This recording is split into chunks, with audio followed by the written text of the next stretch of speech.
Hey guys, what's going on? Craig, and I'm back with the Spirit of Vinyl. How we doing today? Hope you guys are all doing well. Friday night, back to drinking some wine. I drank some wine last weekend. Kind of enjoyed a nice mellow buzz, so I thought I'd just kind of keep it up today. I hope you're all doing well. I hope everything's going good. All right, this week I'm going to go back to the first time spins episodes.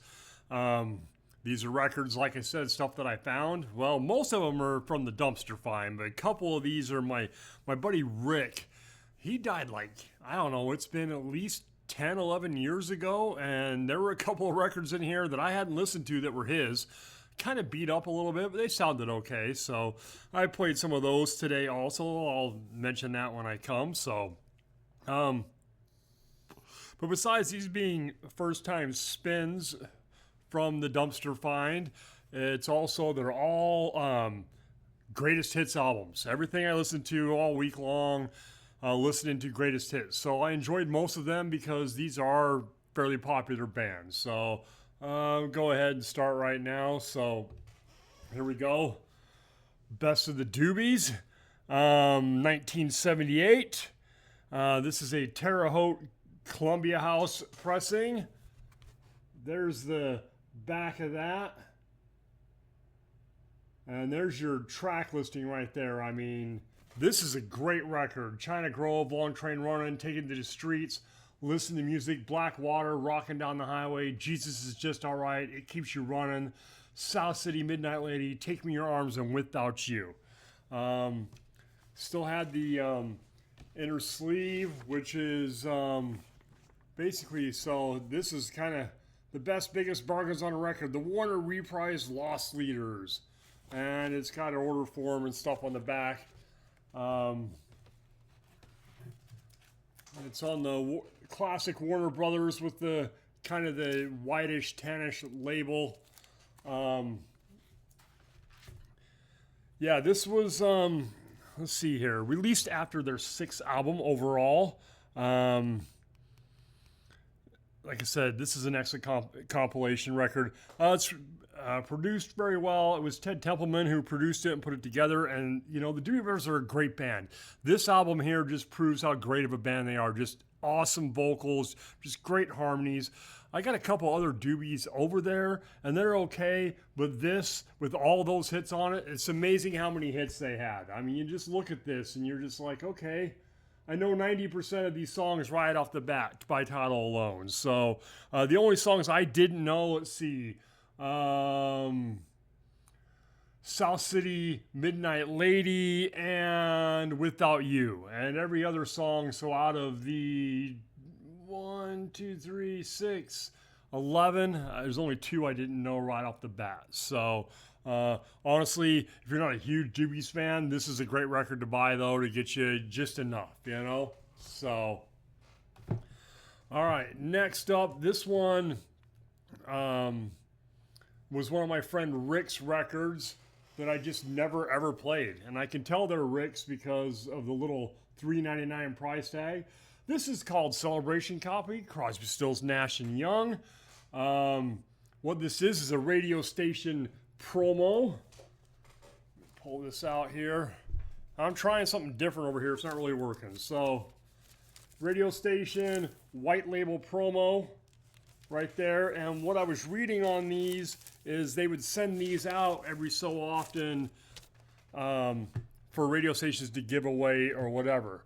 So, because it's a celebration copy, but it says Crosby, Stills, Nash & Young month on it. So, and this album contains 12 tracks from other best-selling albums. And this came out in 1971.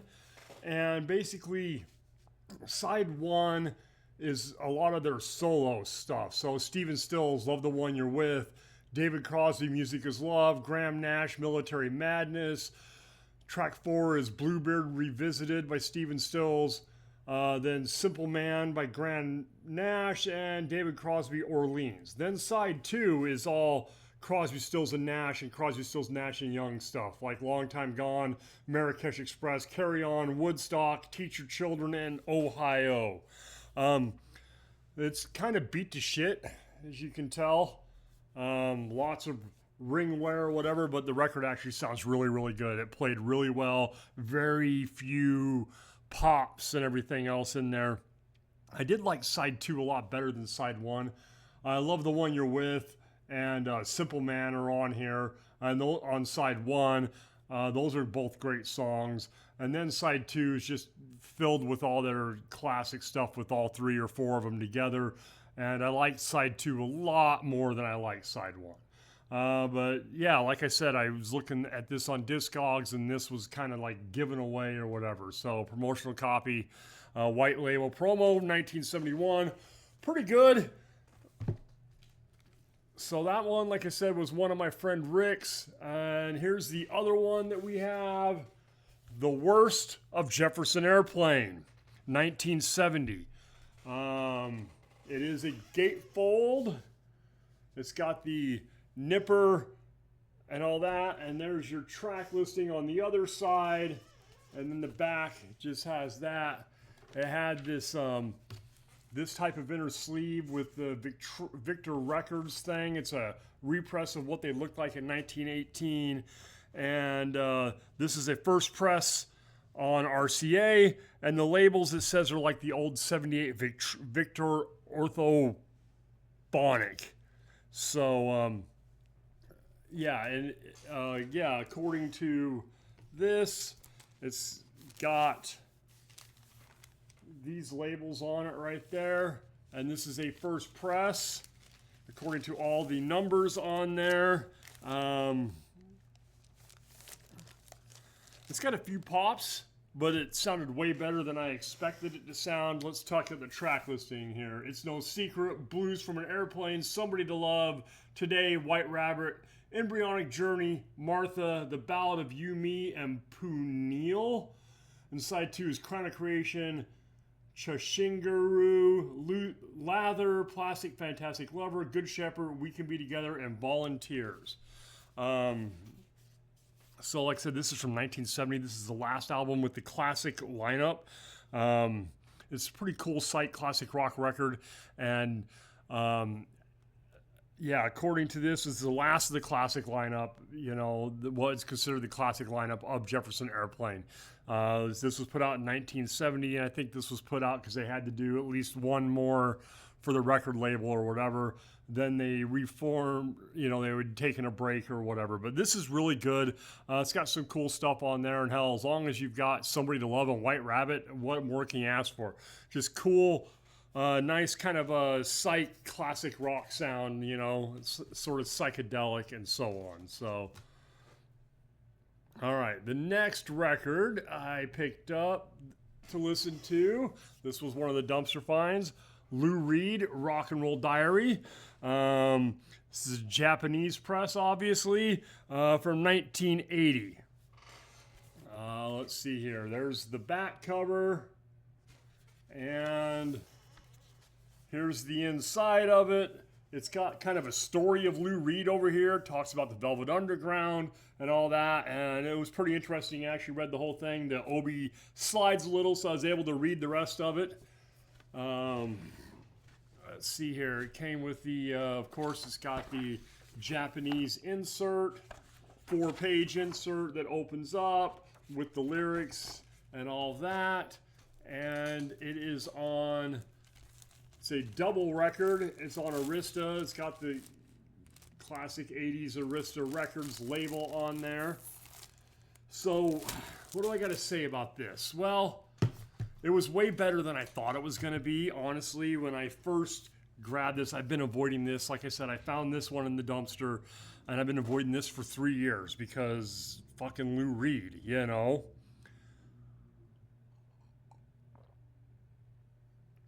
Just not my style. And I just, you know, I just wasn't sure what I was going to like, of course. The only song I really know off the top of my head by Lou Reed is Take a Walk on the Wild Side. But I did really like Disc 1 for sure. Disc 1 is his earlier stuff. It's almost all Velvet Underground stuff. I really did like that a lot. The whole album is kind of the weird art rock type sound of that time. But like I said, I like side 1 and 2 a lot better, a lot of the Velvet Underground stuff rather than the Lou Reed solo stuff. This is sort of a retrospective of his career. It is kind of weird art rocky for sure. It's not terrible, but I don't think it was great. It's just really not my style a whole lot, but the first disc was pretty cool. It was just very avant-garde, that early, that Velvet Underground sound. I guess you could say they were kind of a art rock punk band or whatever. So it was pretty cool, waiting for my man, waiting for the man, White Light, White Heat, songs like that, Sweet Jane, Rock and Roll, Heroin, those were all cool. And then side 2 ends with Walking the Wild Side. And then everything after that, like I said, I'm not really a huge Lou Reed fan. See if I can get that track listing to come in, and you can decide for yourself if you think this is going to was a really good record or not. I thought it was decent. I'm not going to, like I said, I avoided this because I just did not want to hear it, but I listened to it because I promised myself I would be listening to all these records before the year was out. So I played this and I wasn't disappointed at all. Like I said, disc 1, sides 1 and 2, great stuff. 3 and 4, a little weird, not quite as good. I think the beginning, the Velvet Underground stuff, the avant-garde, and if you listen to that, you can kind of hear it was the sound of the times. It's Warhol. It's the, late 60s or early 70s or whatever, and what was going on. It's sort of the antithesis of the hippie movement. So, very more real and raw type lyrics. It's not all about peace and love. It's about waiting for the man, waiting for my man so you could score. And it's about heroin, and it's about addiction, and it's just, about the shitty life in New York City and stuff like that. So it was really, the first 2 sides were really, really good. And then you can tell when you listen to side 3 and 4, it's Lou trying to find himself as something separate than what was in the Velvet Underground. And, him, some of that as it goes through. This album basically goes through time frames, and once you hit side 3, it's now, like 1980 or whatever, so the sound becomes a little bit different, and it's like Lou trying to find himself. So, but yeah, it's cool. I'll listen to that again for sure. Okay, next up, the Best of Accept. 1983, this is a West German press. This is a first pressing. Also, I will have to pull it out on how you can tell it was a first press according to what Discogs has to say. So you look at the label and you see the center right there. There's no label. It's cut out, and then that's the actual vinyl right there. Apparently the very first pressing has that, and then later presses, the label comes all the way over to where the hole is. So, like I said, this is from 1983, and it is songs off the first 4 Accept albums. Now, I've never really been a huge Accept fan. The first 4 albums, that means that ends before Balls to the Wall come out, which was the Accept I knew, because Balls to the Wall was all over MTV at that point in time. But I was sold on this record before side 1 was over. I mean, this is just... It's got Restless and Wild and Son of a Bitch and Breaker on it, which are all songs I knew also. I didn't really know everything on this. There's your track listing right there. But man, this is killer stuff, man. Just unbelievable. And I gotta say something, when I listen to this, and this will happen a couple more times, these West German early 80s, when Germany was still split in 2 and we had these German presses that are technically West German presses, man, they sound amazing. I was blown away. I got a couple more on this list today that were West German pressings from before the fall of the wall, and man, they sound great. I put them right up on par with all the Japanese ones at least. But yeah, this is an excellent record, just cool early 80s metal and just great stuff right here. I was kind of blown away. I've never really been into Accept, but I may have to pick some more of that stuff up, Coming of age in the 80s, we had the Balls to the Wall and something else, I can't remember, but then Accept kind of just disappeared. I don't know why. I guess their look didn't fit the 80s metal scene or whatever, and Accept just kind of goes away. mainstream wise, I know they still exist. They still exist to this day. And Udo is out doing his own thing. But man, this is great. I highly recommend if you can get a copy of this. And if you can get a German press, all the more to it. So, all right, next up, let's see here. I know this is going to be a shocker. I have not played this. Aerosmith Greatest Hits. I say this is a first time spin, but it's not really a first time spin. It's the first time I've spun this record. But I used to have this on cassette back in the day, so I've heard everything on here multiple times. Dream On, Same Old Song and Dance, Sweet Emotion, Walk This Way, Last Child, Back in the Saddle, Draw the Line, Kings and Queens, Come Together, or Remember Walking in the Sand. What more can be said? This is a great record. 1980 tracks are taken from the first 6 studio albums. And with this and Toys in the Attic, I don't see where you need any more Aerosmith. I am not a huge fan of Aerosmith. So I've got this and I've got Toys in the Attic. So for me, that's more than enough. Here's the inner sleeve. This was a dumpster find also. And then it's got pictures of the other albums. I have thought about buying Rocks and maybe Draw the Line. I don't know. I was looking at them and you know, there's some cool songs on there and the track listings and so on. Just your regular red Columbia House label on that. So, but yeah, I mean, this wasn't anything new to me. I had, like I said, I had it on the cassette and I played it a whole bunch, but I've never been a huge Aerosmith fan. When Aerosmith had their resurgence in the 80s, I didn't really like that. I don't like those songs. I don't like Dude Looks Like a Lady and Love in an Elevator and stuff like that. Their older stuff is great. Songs like, you know, Walk This Way or, you know, Back in the Saddle and Draw the Line. I mean, Draw the Line is a killer song. So, you know, so I think I'm good with that. Maybe I'll pick up, if I can find them at a decent price, I'll maybe pick up something like Rocks or Draw the Line or something like that. So, all right. Another dumpster find, Marshall Tucker Band, Greatest Hits, 1978. This is on Capricorn Records.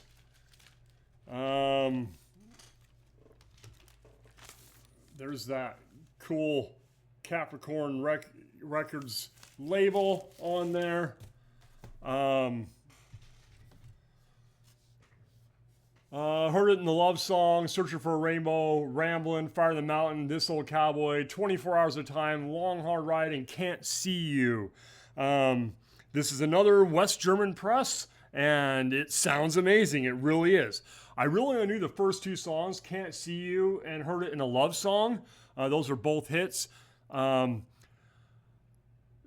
Tucker Band, I've never really gone for this. I'm not huge in Southern rock. You know, and they're a little more Southern country than they are rock. I mean, they're still a rock band, but this was pretty cool. It was fun to listen to. Just, you know, pretty cool 1970s, you know, Southern rock. It's fairly good stuff. So, yeah, like I said, in the press from Germany again, sounded amazing as always, as they all have every, you know, these I was blown away this week, honestly. I got this one, the last one I talked about, and I think I've got, one more, and they just sound great. I'm blown away by it. So Marshall Tucker Band, Greatest Hits. Yeah, I'm not going to hate on it. Not really my style. It's a little countrified for my taste, but it's got some cool songs on it, so... wasn't disappointed really. It was exactly what I expected it to be, honestly. Okay, Bachman Turner Overdrive, the very best of Bachman Turner Overdrive. Let's see. This is also a West German press, and they say it's most likely from the early 80s. There's no date on Discogs as to when this came out. The last song date on here is from 1975. You know, on the back, there's your track listing right there. Ain't See Nothing so that's your track listing right there. And they got the dates underneath them. I know you're not going to be able to see that, but the last dated song is from 1975. Like I said, Discogs says it's most likely from the early 80s, but there's no real date on this. And once again, this press sounds amazing. German press, once again. Let's see here. There's that cool blue Fontana. Yeah, and it says Reflections BTO on there. I knew basically, not really a big fan of this band either. I knew basically You Ain't Seen Nothing Yet. And yeah, let's see. I wrote down here that I knew first songs on each side. So Hey You, that's the other one. Yes. So You Ain't Seen Nothing Yet and Hey You are the only two songs that I recognized on this as I played this. But this is cool stuff. We all know what BTO sounds like. Just cool, 1970s hard rock. This was a great album. It really was. I didn't know any of the songs. It's a greatest hits one. I only knew 2 songs on here. But yeah, this is really cool. And the front cover's awesome. I love this cool dragster. Looks like a tractor or something. So, very cool. Very cool. All right, let's see what's next. Okay, so this one right here, Rainbow. Best of Rainbow. This is a 1980 Japanese press. This album was not, there's your gatefold. It's a double record. There's a picture on the inside. There's the back. And this was never released in the U.S. And this year, this 1981, or the 1980 year, was only in Japan. And then in 1981, it is released in other parts of the world, not the United States. There's that there. Polydor labels, the red Polydor label. Double record. So this was in 1980, and it has mostly Dio. There are 4 songs on here by Graham Bonnet. All Night Long, Lost in Hollywood, Since You've Been Gone, and let's see, for Eyes of the World. And everything else is Dio stuff. It's got Man in the Silver Mountain, Do You Close Your Eyes, Stargazer, Catch the Rainbow, Kill the King, 16th Century Greensleeves, Long Live Rock and Roll, Star Trek, Light in the Black, Mistreated. I mean, this is, if I can get that to come in for you, there's your track listing right there. So like I said, this is from Japan, this is from 1980, and this is only released in Japan in 1980, not released anyplace else. And in 81, they released an album called The Best of Rainbow. It has a different cover and different track listing. It also has less Dio on it and added some Joe Lynn Turner stuff, and it is from the first 5 albums, where this record covers the first 4 Rainbow albums. So different track listings, like I said. And this is a great record. It sounds amazing, as Japanese presses always do. And just all this Dio on here is just, I mean, it's just cool. Early Dio stuff. I know 4 songs from Graham Bonnet on here, and those are great songs also. Just a killer record all the way through. I'm so glad I have this. And I've never really gone back to a whole lot of Rainbow. Of course, Man in the Silver Mountain and Long Live Rock and Roll were songs that were played, throughout Dio's career that he kept with him as he moved on. We've all heard that. I want to say maybe Man in the Silver Mountain's on Live Evil. Don't quote me on that, though.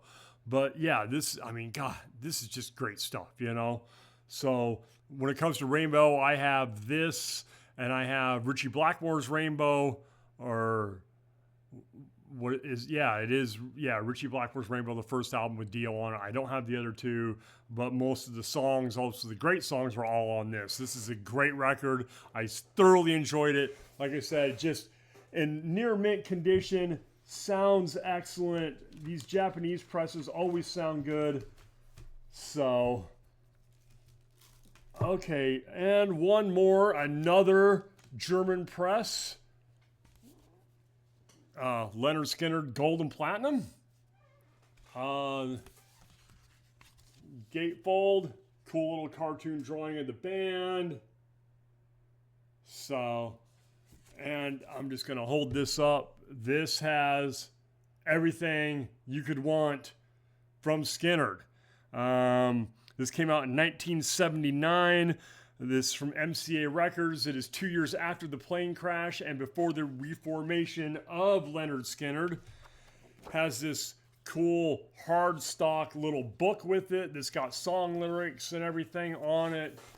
And like I said, it's a double record. It's on MCA, and it has the classic MCA rainbow label on there. Like I said, this is another West German press. Sounds amazing. Like I said, I was blown away this week by hearing all these. This is a great record. I just showed you the track listing on there. You can't go wrong with this. This has got, we all know pretty much every single one of these songs. Just for a band that was only around for 5 years, man, they put out a lot of great stuff. They really did. So, like I said, great track listing. And this is a perfect album for the casual Skynyrd fan. If you just like what you're hearing on the radio, all that stuff is going to be on this. I would highly recommend it. And if you can find these West German pressings, man, go for it. So that's what I listened to this week. Those are all first-time spins for me, other than the Aerosmith one. Not really a first-time spin. Everything else I hadn't really heard. Of course, they're greatest hits albums, so you know songs on every single one of them, whether I played them or not. So, but yeah, I'm working that list down of things I hadn't played yet. You know, in those first couple, that Crosby, Stills, Nash and that Jefferson Airplane album. Sorry, give credit where credit's due. The Crosby, Stills, Nash and Young record and the Jefferson Airplane. I've had those. Like I said, my buddy Rick died like 11 years ago. And I've had them since then and just never played them. You know, not really a huge fan of Crosby, Stills, and Nash. And Jefferson Airplane, I could take him or leave him most of the time, although White Rabbit might be one of the greatest rock songs ever written. You know, 2.5 minutes of just pure excellence. But overall, these were all great records. They're just lots of fun to listen to these greatest hits compilation type things and just cool stuff, you know. And I know a lot of greatest hits albums they're put out for contractual purposes or whatever. The band needs a break, but the record label wants another album, so they throw a greatest hits record together, you know. Or like in Skynyrd's case, you know, it was basically the band was done at that point in time. Plane crash happened in 1977. You know, 3 people died, and, you know, they lost their lead singer, and it looked like it was going to be over. And so in 1979, they put out that greatest hits record, which was compiled by the surviving members of the band and decided what songs go where or whatever. So they had something to do with that. And, you know, and until they reformed, that was it. They reformed. God, I don't think they reformed until like 85 or 86 or something like that. So, but yeah, they're cool. Greatest hits albums are cool when you don't really like dig a band enough to start buying everything from their discography, so you can get some greatest hits ones, and I would recommend that for the casual Skynyrd fan. And you know, if you want that early Rainbow, buy the best of. If you can find the 1980 Japanese version, it's got more Dio, but there's no Joe Lynn Turner. If you want, you buy the 1981, and you're going to get some Joe Lynn Turner stuff on there also, but you're going to get less Dio, it looked like, because I was comparing track lists between the two. So all right, well, that's pretty much it for me. I hope you guys all had a great week. I really appreciate everybody out there. As usual, I'll try to catch up tonight while I'm listening to music, of watching some of your guys' videos. I've kind of had a hard time keeping up with some people sometimes, so I'm going to try to do better. All right, love you guys. Thanks for watching once again, and I'll talk to you all next week sometime.